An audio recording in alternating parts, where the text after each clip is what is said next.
जो chemical equilibrium चल रहा था हमारा, और उसमें हमने पिछले क्लास में लॉ ऑफ मास एक्शन को बताया था। इक्विलिब्रियम कांस्टेंट का एक्सप्रेशन लिखना सिखाया था। बताया था कि इक्विलिब्रियम कांस्टेंट मेनली दो तरह का होता है, केपी और केसी। एक प्रेशर के टर्म में, दूसरा कंसंट्रेशन के टर्म में। और भी होता है, बताएंगे वो बाद में। लेकिन अभी जरा कुछ रिएक्शन लिख के देखते हैं कि तुमको पिछले क्लास का सब कुछ याद है या नहीं है। ठीक है, तो मान लो इतना रिएक्शन दिया हुआ है, तुमको इसमें केपी और केसी का एक्सप्रेशन लिखना है। जिसमें केपी और केसी दोनों पॉसिबल है उसका दोनों लिखना है। जिसमें केवल केपी पॉसिबल है, चाहे केवल केसी पॉसिबल है, तो केवल उसी को लिखना है। तो इसको थियरी के हिसाब से ही देखना, समझना इसको अच्छे से। जैसे पहला रिएक्शन देखो, पहले में क्या है, तीनों का तीनों गैस है। अगर तीनों का तीनों गैस है तो गैस का तो पार्शियल प्रेशर भी एग्जिस्ट करता है और कंसंट्रेशन भी एग्जिस्ट करता है। तो तुम इस रिएक्शन का केपी भी लिख सकते हो और केसी भी लिख सकते हो। तो अभी तुम पीछे का सब भूल जाओ और यहां से केपी और केसी पे थोड़ा सा हाथ साफ कर लो। केपी और केसी तुरंत हम कैसे लिखेंगे, तो केपी चाहे केसी दोनों जब लिखोगे, ऊपर में क्या होता है प्रोडक्ट और नीचे में क्या होता है रिएक्टेंट, और पावर में क्या जाता है जो कोफिशिएंट होता है वो। तो अगर हम इसका केपी का एक्सप्रेशन लिखें तो प्रोडक्ट में एच आई है, तो हम लिखेंगे partial pressure of H I, और इसका कोफिशिएंट 2 है तो 2 हमारा चला जाएगा पावर में डिवाइडेड बाई, नीचे में रिएक्टेंट आएगा, दोनों का कोफिशिएंट 1 1 है, तो नीचे हम लिखेंगे partial pressure of hydrogen into partial pressure of iodine. ये हमारा केपी हो गया। अगर तुम केसी का एक्सप्रेशन इसी में लिखोगे तब क्या लिखोगे, और बताओ ये जो पार्शियल प्रेशर है ये कब का है। मान लो शुरू में तुमको दे दिया कि ये 2 एटीएम है, ये 4 एटीएम है, और ये उसमें नहीं है, 0 है, तो क्या हम उसी को लिख देंगे इसमें, तो नहीं, वो तो इनिशियल हुआ, उस समय ये रिएक्शन इक्विलिब्रियम पे नहीं है। धीरे धीरे हमारा रिएक्टेंट प्रोडक्ट में जाएगा, जब प्रोडक्ट में जाएगा तो प्रोडक्ट फॉर्म होगा। ये हो गया फॉरवर्ड रिएक्शन।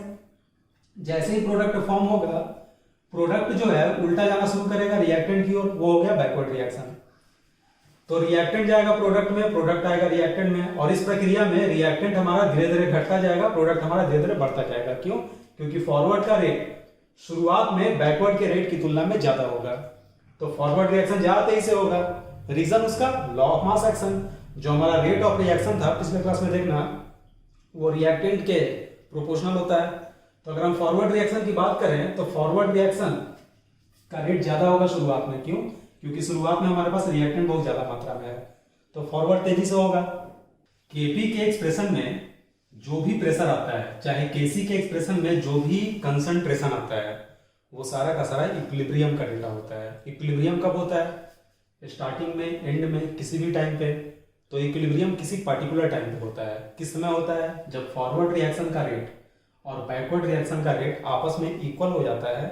उस कंडीशन को हम बोलते हैं कि वो इक्विलिब्रियम का कंडीशन है। पिछले क्लास में हम बताए थे।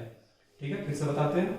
मान लो ये हम 4 मोल लिए और ये 2 मोल लिए, और प्रोडक्ट नहीं है हमारे पास, तो पीछे से कोई रिएक्शन तो होगा नहीं, लेकिन फॉरवर्ड का रिएक्शन तो होगा। जैसे जैसे फॉरवर्ड का रिएक्शन होगा प्रोडक्ट बढ़ता जाएगा, और प्रोडक्ट जैसे जैसे बढ़ेगा बैकवर्ड भी होने लगेगा, लेकिन बहुत कम रेट से होगा क्योंकि प्रोडक्ट बहुत ही कम है। फॉरवर्ड का रेट जो है बैकवर्ड से ज्यादा होगा, तो ओवरऑल रिएक्शन हमारा फॉरवर्ड में जाएगा, रिएक्टेंट हमारा घटेगा, प्रोडक्ट हमारा बढ़ता जाएगा।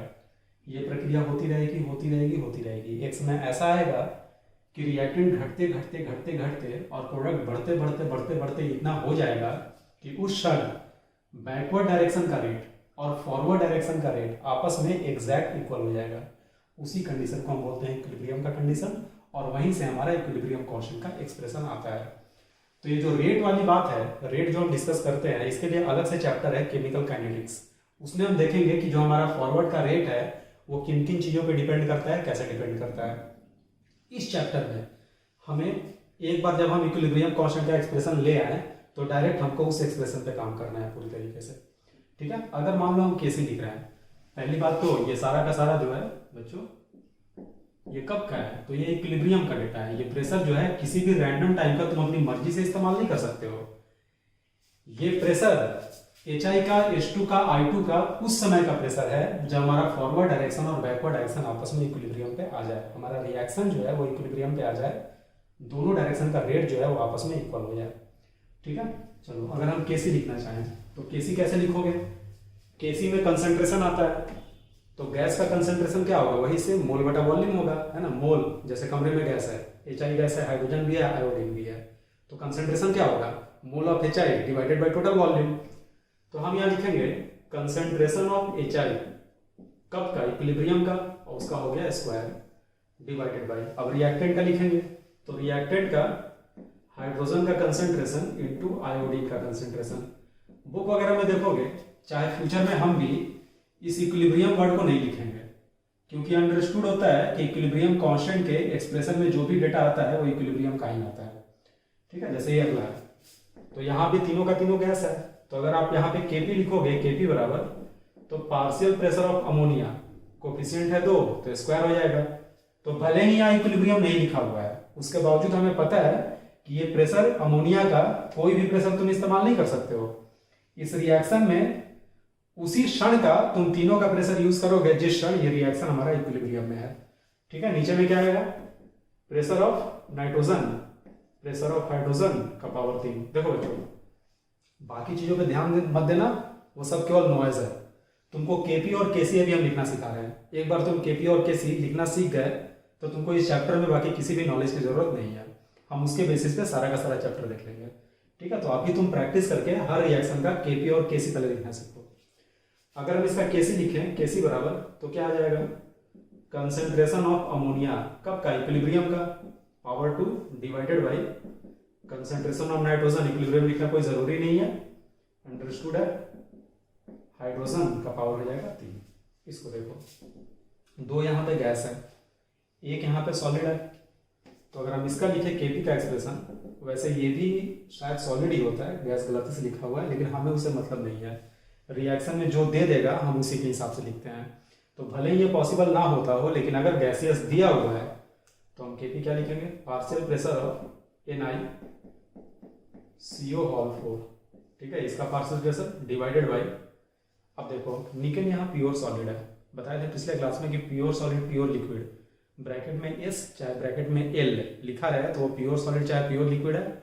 उसका एक्टिव मास 1 लोगे तब तक, जब तक कि हम कुछ और तुमको नहीं पढ़ाएं। आगे कुछ आएगा स्पेशल केस, हम उसकी बात नहीं कर रहे हैं, फिलहाल क्या बोल रहे हैं, प्योर सॉलिड प्योर लिक्विड का एक्टिव मास हमेशा कांस्टेंट रहता है, उसको हम 1 लेते हैं, ऐसा हम पिछले क्लास में बताए थे। ठीक है, तो उसको अगर तुम 1 लिखोगे तो लिखना ना लिखना बराबर ही है, तो हम फिर किसे लिखें, कार्बन मोनोऑक्साइड को, तो divided by partial pressure of carbon monoxide to the power 4।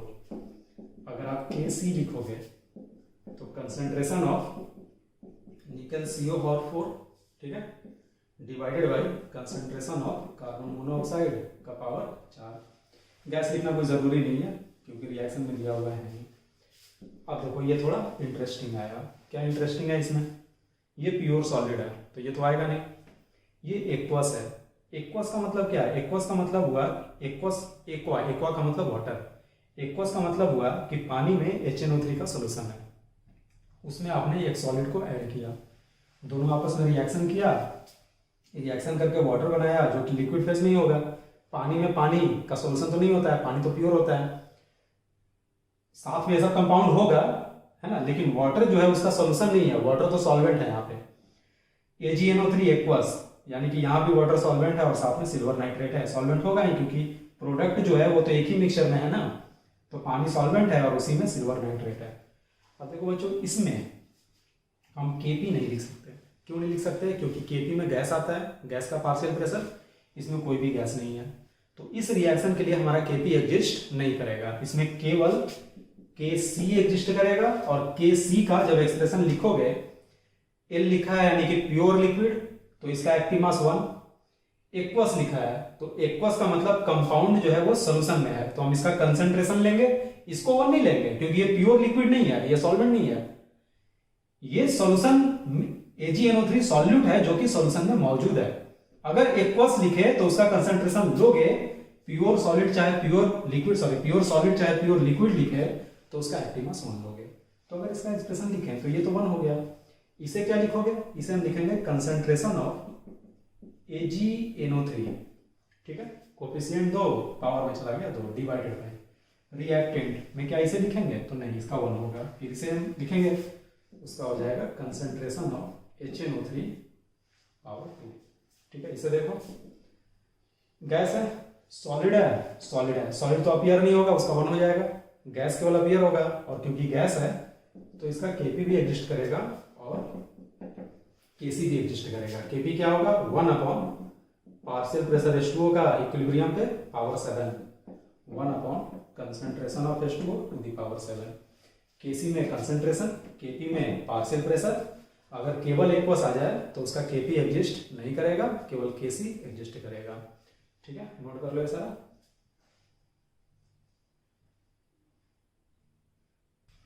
देखो बच्चों आगे बढ़ते हैं।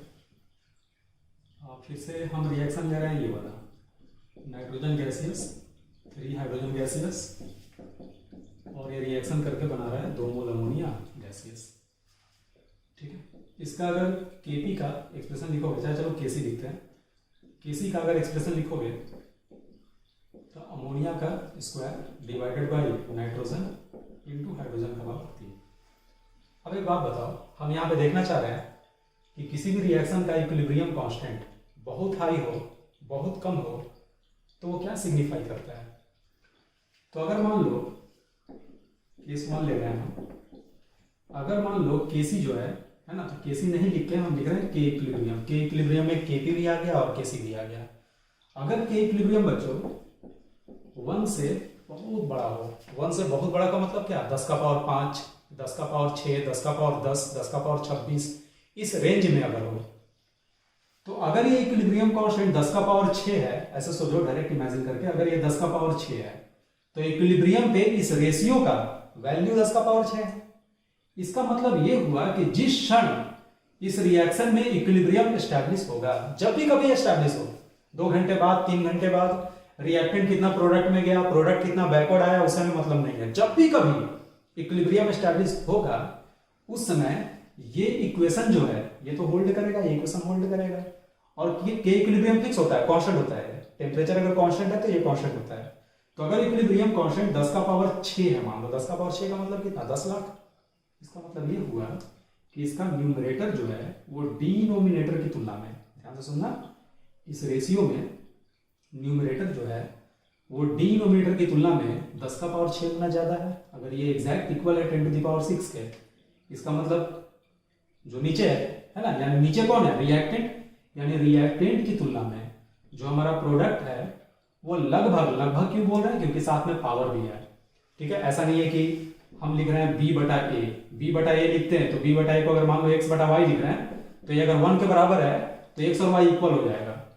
लेकिन अगर ये x स्क्वायर है, b स्क्वायर है, तब कोई जरूरी नहीं है कि x स्क्वायर बाई y अगर 1 है तो x इक्वल टू y होगा, कोई जरूरी नहीं है। देख लो, x बराबर 2 और y बराबर 4 कर दे तो ये रेशियो आ रहा है, x बराबर 2, 2 का स्क्वायर 4, y बराबर 4, 1 आ रहा है, रेशियो 1 है। लेकिन क्या दोनों इक्वल है, दोनों इक्वल नहीं है।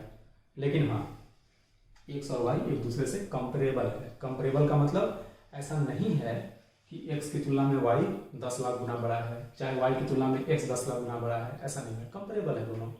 ठीक है, हम ये बोलना चाह रहे हैं कि अगर इक्विलिब्रियम कांस्टेंट, किसी सवाल में तुम देखते हो कि इक्विलिब्रियम कांस्टेंट बहुत बहुत बहुत बहुत बहुत बड़ा है, 1 से बहुत बड़ा है, ठीक है, तो इसका क्या मतलब होता है। तो k इक्विलिब्रियम किसके बराबर था, याद है आपको, k इक्विलिब्रियम बराबर आया था kf बाई kb पिछले क्लास में, फॉरवर्ड डायरेक्शन का rate constant by backward direction का रेट कांस्टेंट।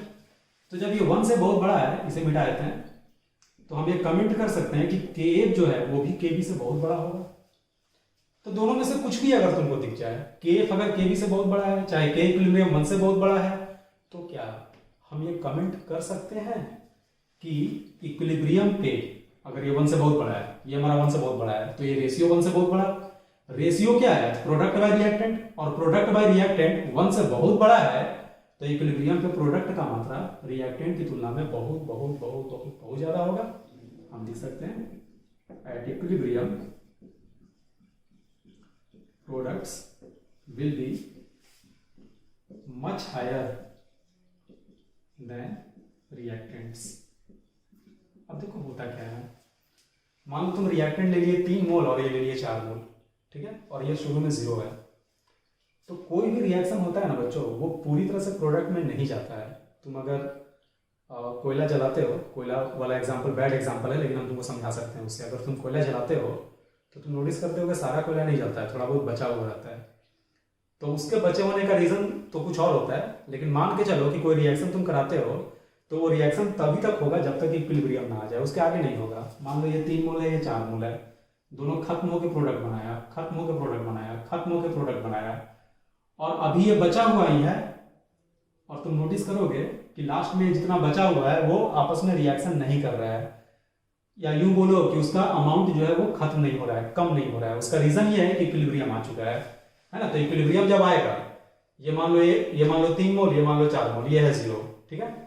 अगर मान लो इसका 1 मोल चला गया, इसका 3 मोल चला गया, तो इसका 2 मोल बनेगा, और सपोज करो यहीं पे इक्विलिब्रियम आ गया, तो फिर ये रिएक्शन टस से मस होने वाला नहीं है। 1 घंटा बीत जाए, 10 घंटा बीत जाए, तुम नोटिस करोगे कि इक्विलिब्रियम पे जितना ये था, जितना ये था, जितना ये था, समय तो बीत रहा है लेकिन इनका अमाउंट चेंज नहीं हो रहा है। रीजन, दोनों डायरेक्शन का रेट हमारा सेम हो गया है। तो जितना प्रोडक्ट बन रहा है फॉरवर्ड में, उतना ही प्रोडक्ट बैकवर्ड में खत्म हो जा रहा है, तो इसका अमाउंट फिक्स हो गया। मान लो इक्विलिब्रियम पे ये 4 मोल आया, तो अगर फॉरवर्ड से 1 मोल बनेगा तो बैकवर्ड से 1 मोल खत्म भी हो जाएगा, तो ये 4 मोल पे फिक्स हो गया। तो इक्विलिब्रियम पे यही होता है, इक्विलिब्रियम एक बार आ गया तो उसके बाद रिएक्टेंट और प्रोडक्ट का जो भी मोल है वो चेंज नहीं होता है, वो फिक्स ही रहता है, ना बढ़ेगा ना घटेगा। तुम बोलोगे क्या रिएक्शन नहीं हो रहा है? तो रिएक्शन होता है, लेकिन दोनों डायरेक्शन सेम रेट से होता है, इसलिए हम बोलते हैं इसे डायनेमिक इक्विलिब्रियम। क्योंकि रिएक्शन हो रहा है लेकिन जितना बन रहा है उतना ही खत्म हो जा रहा है, तो उसका अमाउंट क्या हो गया? उसका अमाउंट जस का तस ही रहेगा, वो चेंज नहीं करेगा, ठीक है। तो हम क्या बोल रहे हैं इस वाले केस में, अगर 1 से बहुत ही बड़ा है के इक्विलिब्रियम, इसका मतलब इक्विलिब्रियम कब आएगा? मान लो ये 10 का पावर 6 है, इसका मतलब ये हुआ कि अमोनिया इतना बना, इतना बना, इतना बना कि रिएक्टेंट हमारा मात्र 0.001 चाहे 0.0002 बचा होगा, तभी ना ये डिनोमिनेटर में गया, तो हमारा रिजल्ट 10 का पावर 6 आ रहा है। रिएक्टेंट हमारा इतना कम हो गया कि प्रोडक्ट उसकी तुलना में 10 लाख गुना ज्यादा हो गया, तो हम बोलेंगे ऐसा रिएक्शन ऑलमोस्ट कंप्लीट हो जाता है। मान लो ये 10 का पावर 56 है, 10 टू द पावर 56, इसका मतलब रिएक्टेंट बहुत बहुत बहुत ही कम हो गया, पूरा खत्म हो गया, नेग्लिजिबल बचा हुआ है, और प्रोडक्ट बहुत ज्यादा बन गया इक्विलिब्रियम पे। तो ऐसा रिएक्शन हमारे काम का होता है, क्यों? क्योंकि ये रिएक्शन ऑलमोस्ट कंप्लीट हो गया। अब सोचो, मान लो ये 1 लाख मोल है, ये 10 लाख मोल है, रिएक्शन करा है, 1 मोल उधर गया, मात्र 1 मोल इसका बना है, और वहीं पे इक्विलिब्रियम आ गया, तब तो फिर ये और बनेगा ही नहीं, तो ऐसा रिएक्शन तो बेकार है। तुम लैब में वो रिएक्शन कभी नहीं कराओगे, क्योंकि तुम रिएक्टेंट लिए, प्रोडक्ट 1 ही मोल बना। जैसे मान लो कि तुम खिचड़ी बनाते हो, घर में खाना बना रहे हो, चावल दाल रखे कुकर में, लगा दिए सीटी, और सपोज करो जैसा ट्रेडिशनली खिचड़ी जैसा हमारा बनता है वैसे नहीं है, कोई वो एक्सपेरिमेंट है, और उसका इक्विलिब्रियम कांस्टेंट बहुत ही कम है उस रिएक्शन का, तो देखो होगा क्या? चावल और दाल जो है उसका 2-4 दाना आपस में रिएक्शन करके खिचड़ी बनाएगा, और बाकी तुम्हारा कच्चा का कच्चा ही रह जाएगा। तो ये तुम्हारा प्रोसेस जो है खाना बनाने का, तो बेकार प्रोसेस हुआ, तुम्हारे किसी काम का नहीं है। कुकर खोलोगे 2 मिनट के बाद तो तुम पाओगे कि थोड़ा सा खिचड़ी बना है, बाकी चावल दाल बचा हुआ है, बंद कर दिए, फिर 2 घंटे के बाद खोले, 10 घंटे के बाद खोले, 10 साल के बाद तुम कुकर खोले, तो भी तुम पाते हो कि उतना ही खिचड़ी है। क्यों? क्योंकि 2 मिनट के बाद ही इक्विलिब्रियम आ गया था। तो एक बार इक्विलिब्रियम आ गया तो तुम कितना भी समय जाया करो, वो टस से मस होने वाला नहीं है ना। कहने का मतलब, अगर इक्विलिब्रियम कांस्टेंट बहुत हाई होगा तो इक्विलिब्रियम पे प्रोडक्ट बहुत ज्यादा मात्रा में होगा, रिएक्टेंट बहुत कम होगा, इसका मतलब कि सारा रिएक्टेंट प्रोडक्ट में कन्वर्ट हो गया है, ठीक है। हमारे काम का रिएक्शन है, रिएक्शन फेवरेबल है, ऐसा रिएक्शन हम चाहते हैं कराना, ठीक है। क्योंकि रिएक्शन कराने का मकसद क्या होता है? प्रोडक्ट को बनाना। तो वैसा रिएक्शन हम क्यों कराएंगे जिसमें रिएक्टेंट हमारा खत्म ही नहीं हो, प्रोडक्ट थोड़ा सा बने? हम वैसा रिएक्शन कराएंगे जिसमें प्रोडक्ट ज्यादा से ज्यादा मात्रा में बने, तो वो रिएक्शन हमारे लिए है ना बढ़िया यील्ड देगा, वो हमारे काम का होगा। अगर हमारा इक्विलिब्रियम कांस्टेंट बहुत ही लो है, 10 का पावर -16 है, तो 10 का पावर -16 का मतलब हुआ कि प्रोडक्ट की तुलना में रिएक्टेंट 10 का पावर +16 गुना बड़ा है, ठीक है। इसका मतलब प्रोडक्ट बहुत कम बना है ना। प्रोडक्ट मान लो कि 0.000001 बना है, अगर हम 1 मोल ले ले, 4 मोल ले लें, तो प्रोडक्ट मान लो कि रिएक्टेंट में से 0.000 कर करके 10 जीरो, उसके बाद 1, उतना मोल प्रोडक्ट मात्र बना। तो उसके हिसाब से जब कैसे निकालोगे तो ऊपर वाला जो है वो 10 का पावर -6 का स्क्वायर हो गया, तो 10 का पावर -12 हो जाएगा, ठीक है। तो अगर के इक्विलिब्रियम 1 से बहुत बड़ा है तो हम बोलेंगे कि इक्विलिब्रियम पे प्रोडक्ट जो है मच हायर होगा रिएक्टेंट से, ठीक है। This reaction is favourable for, ये फेवरेबल लिखा हुआ है, शॉर्टकट में लिख दिया, तुम लोग पूरा लिख लेना, favourable for formation of products, है ना। प्रोडक्ट के फॉर्मेशन के लिए ये फेवरेबल है, बढ़िया रिएक्शन है। अगर प्रोडक्ट को अच्छा खासा फॉर्म कराना है तो तुम ऐसे रिएक्शन को ही पिक करोगे, यही रिएक्शन तुम्हारे काम का होगा। ठीक है, और क्या बोलते हैं, इक्विलिब्रियम है ना, will lie towards equilibrium will lie towards the products। एक सिंपल लाइन होता है कि इक्विलिब्रियम जो है प्रोडक्ट की ओर लाई करेगा। ठीक है बच्चों, केस टू की बात करें, केस टू में अगर इक्विलिब्रियम कांस्टेंट मान लो 1 से बहुत ही छोटा है, ठीक है, तो के क्या होगा, के भी केवी से बहुत छोटा होगा। तो इस रिएक्शन में हम क्या बोल सकते हैं, अगर ये 1 से बहुत छोटा है तो ये रेशियो 1 से बहुत छोटा है। अगर रेशियो 1 से बहुत छोटा है तो प्रोडक्ट बहुत हाई हो, सॉरी डिनोमिनेटर बहुत हाई होगा, न्यूमरेटर बहुत कम होगा। न्यूमरेटर का मतलब क्या, प्रोडक्ट बहुत ही कम होगा। तो ऐसा रिएक्शन हार्डली प्रोसीड करेगा। ऊपर वाले में लिख देते हैं एक और line, this reaction will be almost complete. जब इक्विलिब्रियम कांस्टेंट 1 से बहुत बड़ा होता है तो रिएक्शन ऑलमोस्ट कंप्लीट हो जाता है। ऑलमोस्ट का मतलब क्या, अच्छा खासा रिएक्टेंट जो है वो प्रोडक्ट में चला जाएगा, नेग्लिजिबल मात्रा में रिएक्टेंट बचेगा। लेकिन जब इक्विलिब्रियम कांस्टेंट 1 से बहुत ही छोटा है तो वैसे केस में हम बोलेंगे कि this reaction will hardly proceed at all. Hardly proceed at all का मतलब क्या हुआ, ना के बराबर प्रोसीड करेगा। तुम 1 लाख मोल ले लो रिएक्टेंट और मात्र 1 मोल अमोनिया बना, तो वो रिएक्शन तेरे किसी काम का नहीं है। 1 मोल अमोनिया बनाने के लिए तुम लाखों मोल नाइट्रोजन हाइड्रोजन थोड़ा लेकर आए थे, है ना। तो वैसा रिएक्शन प्रोडक्ट के लिए फेवरेबल नहीं होता है जिसका इक्विलिब्रियम कांस्टेंट बहुत ही छोटा होता है। ठीक है, this reaction will hardly proceed at all, और लिख सकते हो at equilibrium products will be in much lesser amount than reactants.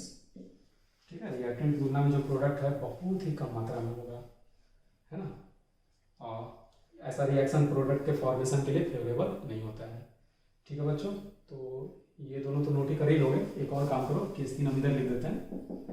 Case 3 देखो, केस 3 में क्या लिखेंगे, तो केस 3 में हम ये नहीं लिखेंगे कि इक्विलिब्रियम 1 के इक्वल है। अभी तुरंत हम सिखाए थे कि इक्वल कोई जरूरी नहीं है क्योंकि पावर भी है, साथ साथ दो रिएक्टेंट है, तो इक्वल नहीं कंपेरेबल हम बोलते हैं। अगर इक्विलिब्रियम कांस्टेंट 10 का पावर 5-6 है, ठीक है, तो प्रोडक्ट रिएक्टेंट की तुलना में बहुत ज्यादा। अगर 10 का पावर -5 -6 है तो रिएक्टेंट बहुत ज्यादा। लेकिन अगर इक्विलिब्रियम कांस्टेंट 2 है, चाहे 4 है, चाहे 100 है, चाहे 10 है, तो वैसे किस में बोलते हैं कि 1 के कंपेरेबल है। चाहे हम बोलेंगे केफ और के भी एक दूसरे से कंपेरेबल है। ठीक है, तो केस 3 ले रहे हैं, इफ के इक्विलिब्रियम इज कंपेरेबल टू 1। ठीक है, चाहे क्या बोलेंगे बच्चों, केफ एंड के बी आर कंपेरेबल। तो ऐसे केस में क्या होगा, तो ऐसे केस में जब इक्विलिब्रियम आएगा तो ऐसा नहीं है कि प्रोडक्ट बहुत ज्यादा मात्रा में होगा रिएक्टेंट की तुलना में, चाहे रिएक्टेंट बहुत ज्यादा मात्रा में होगा प्रोडक्ट की तुलना में। हम बोलेंगे दोनों का दोनों एप्रेसिएबल मात्रा में होगा, दोनों का दोनों सिग्निफिकेंट मात्रा में होगा, दोनों का दोनों ठीक ठाक मात्रा में होगा। हम बोलेंगे both reactants and products are in appreciable amount। ठीक है, दोनों का दोनों एक इज्जतदार मात्रा में है, ठीक ठाक मात्रा में है। चलो बच्चों, ये लिख दिए। अब हम देखो क्या करेंगे, हम तुमको 3 ग्राफ बनाएंगे अभी। ठीक है, 3 ग्राफ बनाएंगे, तुमको पता करना है ग्राफ को देख के कि कौन केस 1 का ग्राफ है, कौन केस 2 का ग्राफ है, कौन केस 3 का ग्राफ है। ठीक है, पहले ये नोट कर लो।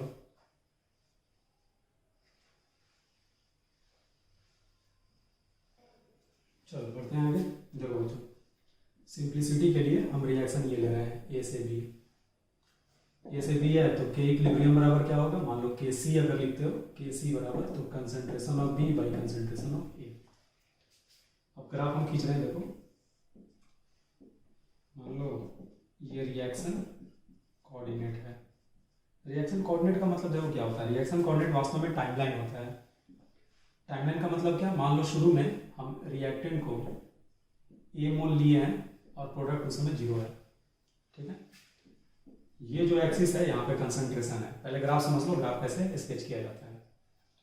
तो देखो समय जैसे जैसे बीतेगा ए का कंसंट्रेशन क्या होगा, घटता जाएगा, और जैसे जैसे ए घटेगा बी बढ़ता जाएगा। तो इस एक्सिस से हमारा ए और बी शुरू होगा। तो बी शुरू में 0 है, तो बी देखो यहाँ से शुरू होगा, यहाँ से। अगर दो प्रोडक्ट होता तो यहाँ से दो दो ग्राफ शुरू होता, एक ऐसे और एक ऐसे, इस तरह से। लेकिन बी हमारा यहाँ पे है, तो चलो बी यहाँ से धीरे धीरे, और ए कहाँ है, ए बोल, तो मान लो यहाँ पे स्मॉल ए है, यहाँ पे। तो यहाँ से ए शुरू होगा, लेकिन समय के साथ घट रहा है। तो जैसे जैसे रिएक्शन हमारा आगे प्रोसीड करेगा एक्स डायरेक्शन में, ए हमारा ऐसे ऐसे ऐसे ऐसे घटता जाएगा, बी हमारा ऐसे ऐसे ऐसे ऐसे बढ़ता जाएगा। ठीक है, तो देखो यहाँ पे 3 पॉसिबिलिटी अराइज होता है। मान लो ये हमारा घटा, बी बढ़ने लगा। ये जितना घटेगा बी उतना बढ़ेगा, ये जितना घटेगा बी उतना बढ़ेगा। जब इक्विलिब्रियम आ जाएगा, तो इक्विलिब्रियम आने के बाद न ए घटेगा न बढ़ेगा, न बी घटेगा न बढ़ेगा, दोनों चेंज नहीं होगा। ठीक है, तो हम बोल सकते हैं, मान लो ऐसा ग्राफ हमने देखा ऐसा। ठीक है, तो पहले ये बताओ दोनों में से ए कौन है और बी कौन है। तो तुम बोलोगे ये हमारा ए है, ये हमारा बी का ग्राफ है। क्यों? क्योंकि ए समय के साथ घटा है, बी समय के साथ बढ़ा है, पहली बात। दूसरी बात, अगर शुरू में भी तुम बी ले लेते, बी को भी थोड़ा सा ले लेते, तो हमारा रिएक्शन इस बात पे डिपेंड करता ग्राफ कि फॉरवर्ड में जा रहा है ओवरऑल कि बैकवर्ड में जा रहा है। अगर फॉरवर्ड में जाता तो बी इतना है और यहां से और बढ़ता, तो बी 0 से शुरू नहीं होके कहां से शुरू होता है, यहाँ इधर कहीं से ऐसे शुरू होता है, ऐसे जाता है। ठीक है, खैर अभी सिंपल चीजों को देख रहे हैं, तो मान लो यहीं से शुरू हुआ है, ऐसे गया है बी, है ना। अब अगर हम तुमसे पूछे कि बताओ इक्विलिब्रियम कब एस्टैब्लिश हुआ, तो ग्राफ को ध्यान से देखो, ये चेंज हो रहा है, चेंज हो रहा है, चेंज हो रहा है, चेंज हो रहा है, चेंज हो रहा है। यहाँ पे कांस्टेंट हो गया बच्चों, यहाँ से यहाँ के बाद एक्स एक्सिस के पैरेलल हो गया, है ना। अगर यहाँ से लाइन खींचे तो यहाँ पे चला गया। तो ये कौन सा अमाउंट है, ये वो अमाउंट है का जो चेंज नहीं हो रहा है, यानी कि ये जो है ये ए इक्विलिब्रियम का अमाउंट है। तुम नोटिस कर रहे हो कि इसी के करस्पॉन्डिंग बी भी कांस्टेंट हो गया है।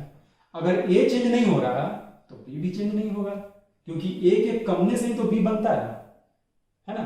तो ए कांस्टेंट तो बी भी कांस्टेंट, तो इसके करस्पॉन्डिंग जो भी वैल्यू आएगा वो बी इक्विलिब्रियम आएगा। मान लो यहाँ पे 0.3 है, यहाँ 0.4 है, तो तुम यहाँ पे सीधे वैल्यू पुट करके इक्विलिब्रियम कांस्टेंट निकाल सकते हो। ठीक है, एक ग्राफ ये है, हो गया। हम नोटिस कर रहे हैं बी थोड़ा सा बड़ा है, ये थोड़ा सा घटा है। चलो कोई बच्चा कोई दूसरा रिएक्शन ले लिया, है ना, और उस रिएक्शन के रिएक्टेंट को भी ए मान लिए, बी मान लिए, है ना। ये 0 था शुरू में, 0 ही दिखता है। ये क्या है हमारा रिएक्शन कोऑर्डिनेट। अब देखो बच्चों, फिर से ए हमारा यहीं से शुरू होगा, लेकिन हम पाए कि ए जो है पूरा घट के ऐसे हो गया, और बी जो है वो कुछ ऐसे हो गया, है ना, बढ़ा, बहुत ज्यादा बढ़ गया। ये है बी इक्विलिब्रियम का, और ये है ए इक्विलिब्रियम का। ये हो गया बी इक्विलिब्रियम, ये हो गया ए इक्विलिब्रियम। इसको केवल ए और बी भी लिख सकते हो। ठीक है, बी इक्विलिब्रियम, ए इक्विलिब्रियम। ठीक है बच्चों, ऐसा ग्राफ आ गया। और एक और बच्चे ने एक्सपेरिमेंट किया, एक और बच्चे ने तीसरा एक्सपेरिमेंट किया, और उस रिएक्शन में, है ना, ए और बी नहीं करके तुम आर और पी भी लिख सकते हो, रिएक्टेंट और प्रोडक्ट, तो जनरलाइज हो जाएगा तीनों। इसमें क्या होगा, प्रोडक्ट हमारा बढ़ा ऐसे, रिएक्टेंट हमारा घटा लेकिन कुछ ऐसे घटा, ऐसे, दोनों का दोनों आसपास ही है ना। ये ग्राफ है ए का, ये ग्राफ है बी का। अब ये बताओ तीनों ग्राफ को देख के ये हो जाएगा रिएक्शन कोऑर्डिनेट। किस ग्राफ में इक्विलिब्रियम कांस्टेंट 1 से बहुत बड़ा है, किसमें 1 से बहुत छोटा है, किसमें 1 के कंपेरेबल है। ठीक है, तो बहुत आसान है, सीधे देखो। इसमें क्या नोटिस कर रहे हो, इक्विलिब्रियम जब आ गया तो हम देख रहे हैं कि जो प्रोडक्ट है बी वो एकदम नीचे है, कंसंट्रेशन उसका नीचे है, यानी बहुत कम है। रिएक्टेंट जो है वो बहुत ज्यादा है, थोड़ा सा ही रिएक्टेंट घटा है, तो ये रिएक्शन बहुत कम फॉरवर्ड डायरेक्शन में प्रोसीड किया है। इक्विलिब्रियम पे प्रोडक्ट जो है वो रिएक्टेंट से बहुत ही कम है, तो ये कौन सा केस है, तो ये के इक्विलिब्रियम 1 से बहुत छोटा रहने वाला केस हो गया, है ना। यहाँ पे के हो जाएगा बहुत छोटा के बी से। ठीक है, तुरंत याद करने के लिए के इक्विलिब्रियम क्या होता है, प्रोडक्ट बाय रिएक्टेंट। के इक्विलिब्रियम क्या होता है, प्रोडक्ट बाय रिएक्टेंट। अगर ये बहुत छोटा है तो प्रोडक्ट छोटा होगा, रिएक्टेंट बड़ा होगा। अगर ये बहुत बड़ा है तो प्रोडक्ट ज्यादा होगा, रिएक्टेंट कम होगा, ऐसे तुरंत बोल लेना। ठीक है, यहाँ पे देखो क्या हो रहा है, बी बढ़ता गया बढ़ता गया बढ़ता गया, बहुत ज्यादा हो गया, रिएक्टेंट बहुत कम, रिएक्टेंट नीचे एक्सिस को टच करने जा रहा है, ये पैरेलल हो गया, टच करेगा नहीं, ऐसे हो गया, ठीक है। इक्विलिब्रियम का रिएक्शन है ना, तो पैरेलल हो जाएगा। अगर इरिवर्सिबल रिएक्शन होता तो पैरेलल नहीं होता, जाके कहीं ना कहीं कट कर देता, जीरो हो जाता वो। रिवर्सिबल रिएक्शन में कोई भी कभी भी जीरो नहीं होता है, ठीक है। तो इस केस में हम पा रहे हैं कि प्रोडक्ट बी ए की तुलना में बहुत ज्यादा, तो प्रोडक्ट बहुत हाई, तो इक्विलिब्रियम कांस्टेंट 1 से बहुत बड़ा है ना,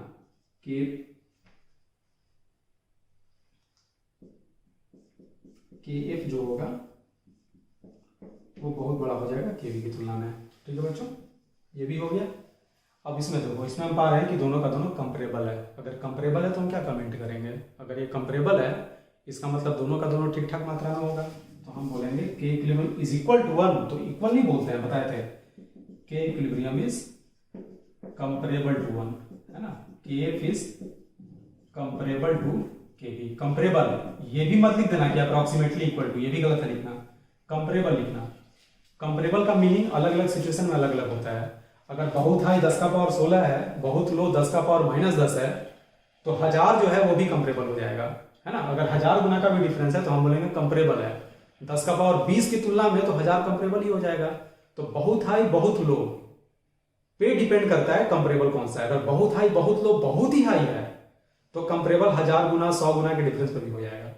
लेकिन जो बहुत हाई बहुत लो है वो खुद ही 1 लाख गुना पे है, चाहे 10 का पावर -5 पे है, तब हम के एफ और के बी को 20 गुना 5 गुना ऐसे अगर रहेगा तो हम बोलेंगे कंपेरेबल है।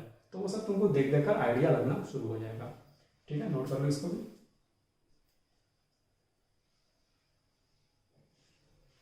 देखो बच्चों, एक सवाल लिख रहे हैं, AgCl जो होता है, मान लो दे दिया AgCl इनसॉल्युबल इन वाटर, ठीक है।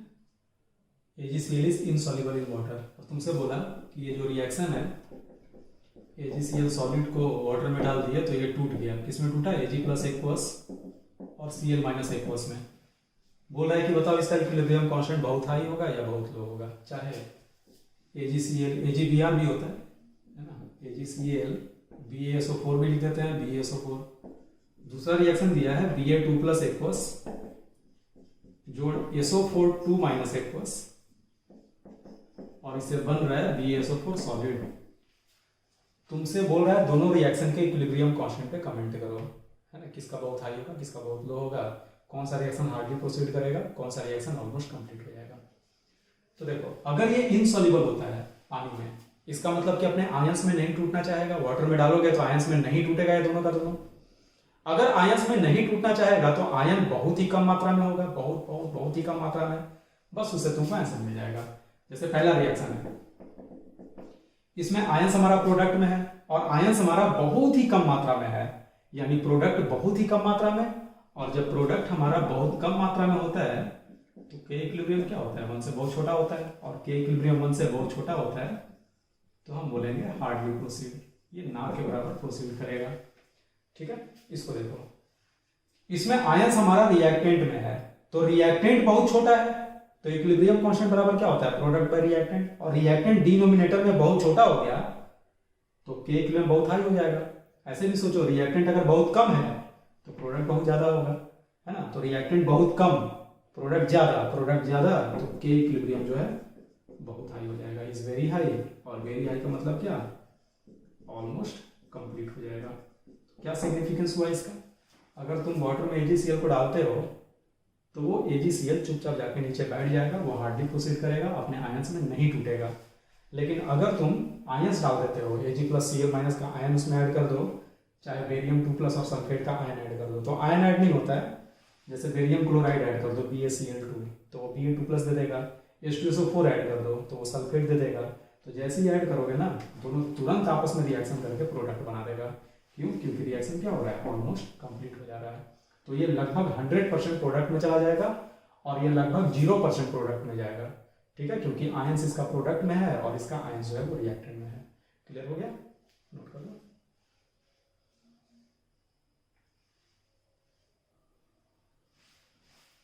चलो अगला हेडिंग दो बच्चों, रिएक्शन कोसेंट।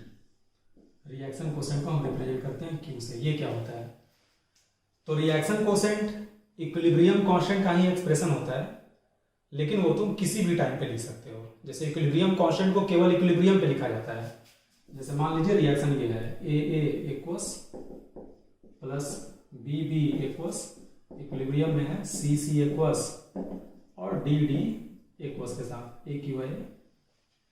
तो अगर तुम इसका केसी लिखोगे तो कंसंट्रेशन ऑफ सी इक्विलिब्रियम का power C, concentration of D equilibrium का power small D, concentration of A equilibrium का पावर स्मॉल ए और बी स्मॉल बी। ठीक है, इक्विलिब्रियम कांस्टेंट के एक्सप्रेशन में जो डेटा आता है वो इक्विलिब्रियम के टाइम का ही आता है। लेकिन रिएक्शन कोसेंट देखो Q जो है, जैसे K इक्विलिब्रियम होता है वैसे Q होता है। Kc के करेस्पॉन्डिंग QC लिखोगे, Kp के करेस्पॉन्डिंग QP लिखोगे। तो अगर QC लिख रहे हैं तो QC बराबर आएगा कंसंट्रेशन ऑफ C का पावर C, D का पावर D, A का पावर A और B का पावर B। कब का? ABCD, तो किसी भी टाइम का। अगर मान लो बिल्कुल इनिशियली A और B है और C और D नहीं है, जीरो है, तो अगर उस समय तुम रिएक्शन कोसेंट निकालोगे तो C और D जीरो, यानी रिएक्शन कोसेंट का वैल्यू जीरो हो जाएगा। जब रिएक्शन कंप्लीट हो जाए, मान लो रिएक्शन 100% कंप्लीट हो गया, अगर इक्विलिब्रियम का नहीं है तो 100% कंप्लीट होगा, मान लो 100% कंप्लीट हो जाए तो प्रोडक्ट बन जाएगा, रिएक्टेंट हमारा जीरो होगा। उस समय अगर ये निकालोगे तो ये इनफाइनाइट आ जाएगा। मिडिल में तुम कभी भी निकालोगे, है ना, मिडिल में तुम कभी भी किसी भी टाइम पे ये 2 मोल 3 मोल 4 मोल 5 मोल सारा वैल्यू इसमें पुट कर दो और QC निकाल लो, तो उस समय का रिएक्शन कोसेंट आएगा। इसका यूज क्या है? तो किसी भी समय का रिएक्शन, किसी भी समय का तुमको डेटा दिया रहे उसको यहां रखो और QC निकाल लो। अगर हमारा QC KC के इक्वल आ जाए, ध्यान से सुनना, जो डेटा दिया हुआ है तुमको नहीं पता कि वो इक्विलिब्रियम का डेटा है या इक्विलिब्रियम का डेटा नहीं है, उस डेटा को इस्तेमाल करके QC निकाल लो। अगर QC KC के इक्वल होगा तो रिएक्शन इक्विलिब्रियम पे आ चुका है, अगर इक्वल नहीं है तो रिएक्शन हमारा इक्विलिब्रियम पे नहीं है। कहने का मतलब इक्विलिब्रियम का एक और कंडीशन पता चला, रिएक्शन कोसेंट और KC आपस में इक्वल है तो इक्विलिब्रियम पे होगा, अगर इक्वल नहीं है तो इक्विलिब्रियम पे नहीं होगा और रिएक्शन फॉरवर्ड भी जाएगा चाहे बैकवर्ड भी जाएगा। कब तक? जब तक कि दोनों आपस में इक्वल ना हो जाए, यानी कि इक्विलिब्रियम पे ना आ जाए। ठीक है, तो हम क्या लिखेंगे? Reaction quotient is the expression of equilibrium constant. Equilibrium constant नहीं होता उसका एक्सप्रेशन, ये वाला एक्सप्रेशन, लेकिन किसी भी टाइम का expression of equilibrium constant in which reactants products are taken from any particular time or instant of reaction coordinate। ठीक है, जो हमारा रिएक्शन कोऑर्डिनेट होता है उसमें किसी भी टाइम चाहे इंस्टेंट का चारों ले लो, रिएक्टेंट प्रोडक्ट ले लो और इसको तुम लिख दो, तुम्हारा काम हो जाएगा। तो 3 केस पॉसिबल है।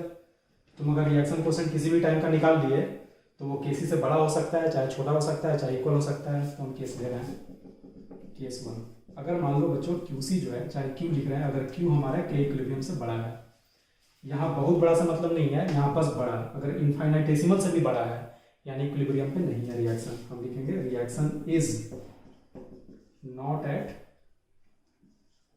इक्विलिब्रियम। ठीक है, और बताओ बच्चों, अगर Q बड़ा है, ध्यान देना, अगर Q हमारा बड़ा है, ये जो है इसकी तुलना में बड़ा है, तो ये एक्सप्रेशन से ये वाला एक्सप्रेशन बड़ा होगा। रिएक्शन इक्विलिब्रियम पे नहीं है लेकिन इक्विलिब्रियम पे लाना चाहेगा तो Q क्या आ रहा है? Q हमारा बड़ा आ रहा है। Q बड़ा आ रहा है यानी कि प्रोडक्ट C और D जरूरत से ज्यादा आ रहा है, जितना आना चाहिए। जरूरत का मतलब क्या है? इक्विलिब्रियम के टाइम को हम जरूरत बोल रहे हैं। ठीक है, तो C और D जितना होना चाहिए उससे ज्यादा आ रहा है, तो इक्विलिब्रियम पे जाने के लिए ये क्या करेगा? C और D का मात्रा घटेगा और A और B का मात्रा बढ़ेगा, क्योंकि Q है बड़ा। तो Q अगर थोड़ा सा छोटा हो जाए तब इसके इक्वल हो जाएगा। और Q को छोटा कैसे किया जाए? न्यूमरेटर को घटा दो, डिनोमिनेटर को बढ़ा दो। और ऐसा कब होगा? जब C और D A और B में कन्वर्ट हो जाए। यानी कब? जब रिएक्शन किधर आएगा? बैकवर्ड में आएगा। ठीक है, जब रिएक्शन बैकवर्ड में जाएगा यानी कि इस समय जब Q बड़ा है तो ओवरऑल रिएक्शन बैकवर्ड में जा रहा होगा। और कब तक जाएगा? जब तक इक्विलिब्रियम अचीव ना हो जाए। तो हम बोलेंगे कि इस समय इक्विलिब्रियम पे नहीं है। अगर इक्विलिब्रियम पे नहीं है तो फॉरवर्ड और बैकवर्ड का रेट आपस में इक्वल नहीं होगा। तो हम लिखेंगे rate of backward reaction is more than rate of forward reaction. ठीक है, बैकवर्ड डायरेक्शन का जो रेट है फॉरवर्ड से ज़्यादा है। ऐसा क्यों है? ताकि प्रोडक्ट जब ये बैकवर्ड में जाएगा ओवरऑल तो प्रोडक्ट घटेगा, और प्रोडक्ट जैसे ही घटेगा तो क्यू घटेगा, और क्यू जैसे ही घटेगा तो घट करके इक्विलिब्रियम के इक्वल हो जाएगा, और जैसे इक्वल होगा इक्विलिब्रियम अचीव हो जाएगा। और रिएक्शन जो है वो क्यों होता है? वो इक्विलिब्रियम के कंडीशन को अचीव करना चाहता है, इसीलिए होता है। तो जब भी क्यू के इक्विलिब्रियम के बराबर नहीं होगा वो बराबर होना चाहेगा। कैसे बराबर होगा? या तो फॉरवर्ड भागेगा या तो बैकवर्ड भागेगा। कब तक? जब तक इक्विलिब्रियम ना आ जाए। तो अगर बैकवर्ड का रेट फॉरवर्ड से ज़्यादा है ना, तो रिएक्शन किधर भागेगा? Reaction will proceed overall in backward direction. कब तक? जब तक इक्विलिब्रियम ना आ जाए। ठीक है, कहने का मतलब जब क्यू बड़ा है, ऐसे भी सोचना, तुरंत अगर रिप्लाई करना हो, इतना लिखना नहीं है वहाँ पे, इतना दिमाग नहीं लगाना है। अगर क्यू ज़्यादा है, क्यू अगर बड़ा है, अगर रिएक्शन कोसेंट इक्विलिब्रियम कोसेंट से बड़ा है, क्यू बड़ा, प्रोडक्ट जरूरत से ज़्यादा, प्रोडक्ट जरूरत से ज़्यादा है, रिएक्शन बैकवर्ड में आएगा। याद हो गया? जब क्यू रिएक्शन कोसेंट जब बड़ा होगा के इक्विलिब्रियम से, तो रिएक्शन किधर में आएगा? बैकवर्ड में आएगा। ठीक है, केस 2। जब क्यू छोटा हो के इक्विलिब्रियम से, अगर क्यू छोटा है, अगर ये क्यू छोटा है के इक्विलिब्रियम से, तो खुद को बड़ा करके इसके इक्वल होगा, क्योंकि ये तो फिक्स है, ये तो कांस्टेंट है, तो ये खुद को बड़ा करेगा। तो बड़ा कैसे करेगा? जब सी और डी बढ़ेगा ए और बी घटेगा, यानी रिएक्शन किधर भागेगा? रिएक्शन हमारा फॉरवर्ड एक्शन में आएगा। तो बताओ इसमें हम क्या क्या लिख सकते हैं? सबसे पहले तो ये दोनों आपस में इक्वल नहीं है, तो हम बोलेंगे reaction is not at equilibrium, reaction हमारा इक्विलिब्रियम पे नहीं होगा। और क्या लिख सकते हैं? अगर इक्विलिब्रियम पे नहीं है तो फॉरवर्ड बैकवर्ड का रेट आपस में इक्वल नहीं है, तो कोई एक बड़ा कोई एक छोटा होगा। तो क्यू हमारा कम है, क्यू कम है जरूरत से, यानी अपने आप को बढ़ाएगा, है ना, प्रोडक्ट कम है तो बढ़ाना चाहेगा। बढ़ाएगा कैसे? फॉरवर्ड में जाके। तो हम लिखेंगे, है ना, reaction will overall move in forward direction. Overall reaction हमारा फॉरवर्ड डायरेक्शन में मूव करेगा। और क्या बोलेंगे? फॉरवर्ड में कब मूव करेगा? जब rate of forward reaction high होगा, will be higher than rate of backward reaction. ठीक है, फॉरवर्ड का रेट जो है बैकवर्ड से हाई होगा। चलिए, केस 3 तो तुमको पता ही है, केस 3 यहाँ लिख देते हैं, तुम नीचे लिखना केस 3। इफ क्यू जो है के इक्विलिब्रियम के इक्वल है, तो हम क्या बोलेंगे? Reaction is at equilibrium, no forward और बैकवर्ड शिफ्ट। ठीक है, कोई फॉरवर्ड चाहे बैकवर्ड शिफ्टिंग नहीं होगा, है ना, क्योंकि ये देखो ओवरऑल की बात हो रही है। नो ओवरऑल लिख देते हैं यहाँ पे। ओवरऑल का मतलब ऐसे फॉरवर्ड और बैकवर्ड तो होता ही है, लेकिन इक्वल रेट से होता है। नो ओवरऑल फॉरवर्ड और बैकवर्ड शिफ्टिंग, है ना। और क्या लिख सकते हैं? Rate of forward reaction is equal to rate of backward reaction. इस केस में जब ये दोनों इक्वल है, तो बहुत बार सवाल में तुमको डेटा दे देगा, उससे रिएक्शन कोसेंट निकाल लेना। रिएक्शन कोसेंट निकाल के तुमको आइडिया लग जाएगा कि रिएक्शन हमारा फॉरवर्ड में जाएगा या बैकवर्ड में जाएगा। ठीक है, नोट कर लो।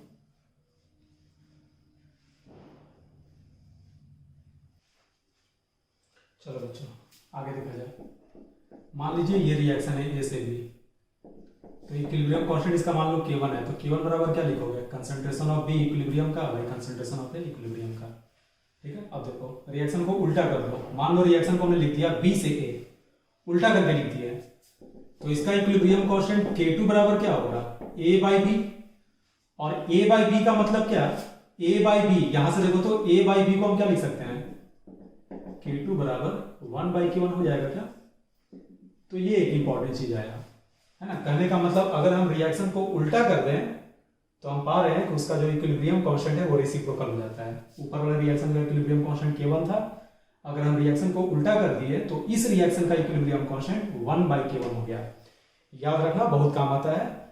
किसी रिएक्शन का दे देगा और जो सवाल पूछेगा वो किसी और रिएक्शन पे उल्टा करके, किसी नंबर से गुणा करके, चाहे किसी दो रिएक्शन को ऐड करके, तो तुमको इक्विलिब्रियम कांस्टेंट को शिफ्ट करना आना चाहिए, है ना। चलो अगला, फिर से हम ले रहे हैं ए से बी, तो इसका अगर K1 लिखोगे फिर से वही आएगा concentration of B by concentration of A. अब एक काम करो, इस रिएक्शन में n से गुना कर दो, किसी नंबर से गुना कर दो।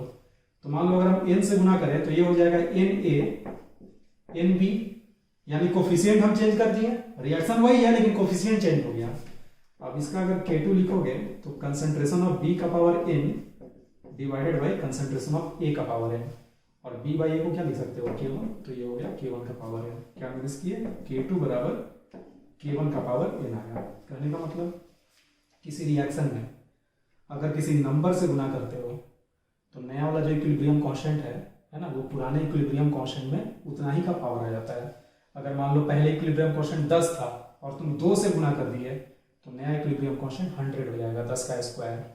ठीक है, 2 से गुना किए 2 पावर में जाएगा, 3 से गुना किए 3 पावर में, 4 से गुना करोगे 4 पावर में जाएगा। ठीक है बच्चों, ये भी याद हो गया। रिएक्शन को उल्टा किए तो रेसिप्रोकल हुआ है, ऐसा नहीं कि माइनस साइन लग गया है, इक्विलिब्रियम कांस्टेंट कभी नेगेटिव नहीं होता है, रेसिप्रोकल हुआ है। किसी नंबर से गुना किए तो पावर में चला गया। और देखो ए से बी, फिर से K1 बराबर क्या आया B बाई ए। ठीक है, अगला है C से D। C से D का अगर मान लो इक्विलिब्रियम कांस्टेंट K2 है तो K2 क्या लिखोगे, K2 बराबर concentration of B by C। दोनों रिएक्शन को ऐड कर दो, जैसे ही ऐड करोगे देखो तो क्या आया, A प्लस C बराबर B प्लस D आ गया बच्चों। A प्लस C रिएक्टेंट में, B प्लस D प्रोडक्ट में।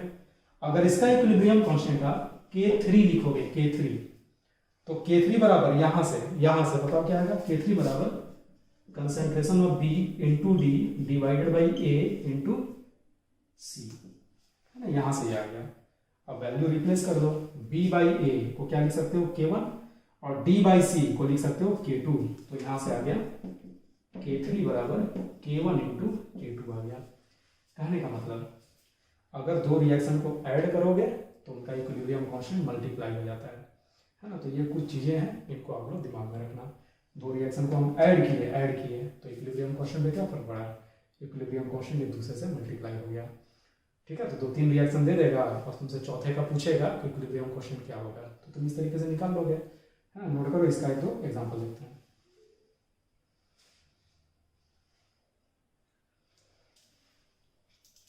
देखो बच्चों, ये सवाल है, मान लो पहला कह रहा है कि इस रिएक्शन का केसी दिया हुआ है, तो बताइए इसका केसी क्या होगा।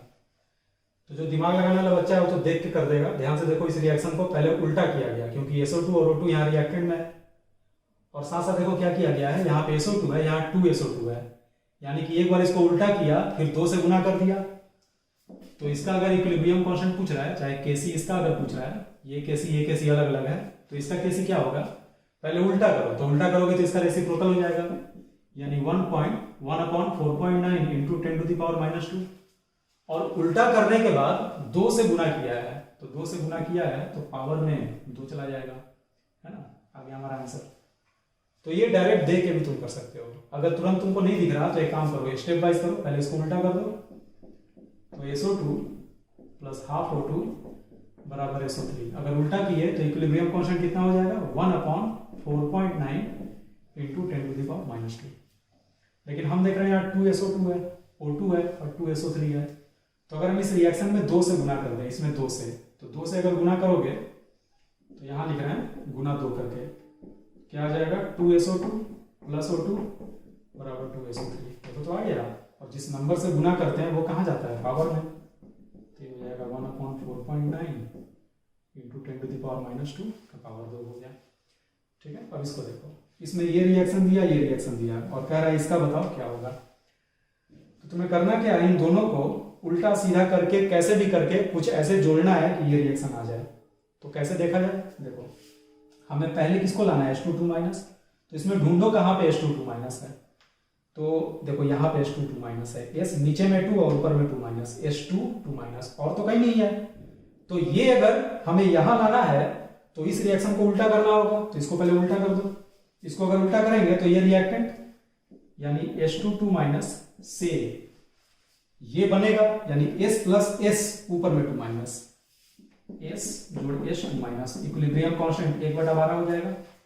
चलिए सल्फर, तो सल्फर तो यहाँ भी है, यहाँ भी है, दो जगह है, तो हम इस पर कमेंट नहीं करेंगे। और कौन हमें चाहिए, हमें ये रिएक्शन चाहिए ना, तो इसमें और कौन है, H3 2-। ढूंढो कहाँ पे H3 2- है, क्या यहाँ है, यहाँ है, यहाँ है, नहीं है, यहाँ पे है। H3 2- हमें प्रोडक्ट में चाहिए और इस रिएक्शन में प्रोडक्ट में है, तो हमें इसको उल्टा करने की जरूरत नहीं है, इसको जस्ट कतस उठा के यहाँ पे लिख दो। ठीक है, समझना बहुत ध्यान से, सारा स्टेप देखना और समझना और दिमाग लगाना कि हम ऐसे ही क्यों किए। ठीक है, तो देखो क्या आएगा, 2s लिख दिया हमने, 2s plus H2 is equal to क्या आया, H3 2-। तो इसे तो हमने जस का तस लिखा, तो इसका इक्विलिब्रियम कांस्टेंट 132 ही रहेगा। अगर हम इन दोनों को आपस में ऐड कर दें तो ध्यान से देखो ये रिएक्शन आ जाना चाहिए। ऐड करो, H2 आ गया, H2 प्लस, देखो बच्चों यहाँ 2 सल्फर है, यहाँ 1 सल्फर है। ठीक है, लेफ्ट साइड में 2 सल्फर, राइट साइड में 1 सल्फर, तो राइट का 1 सल्फर जब लेफ्ट में आएगा तो माइनस हो जाएगा, तो इसमें से घटाओगे तो 1 सल्फर बचेगा।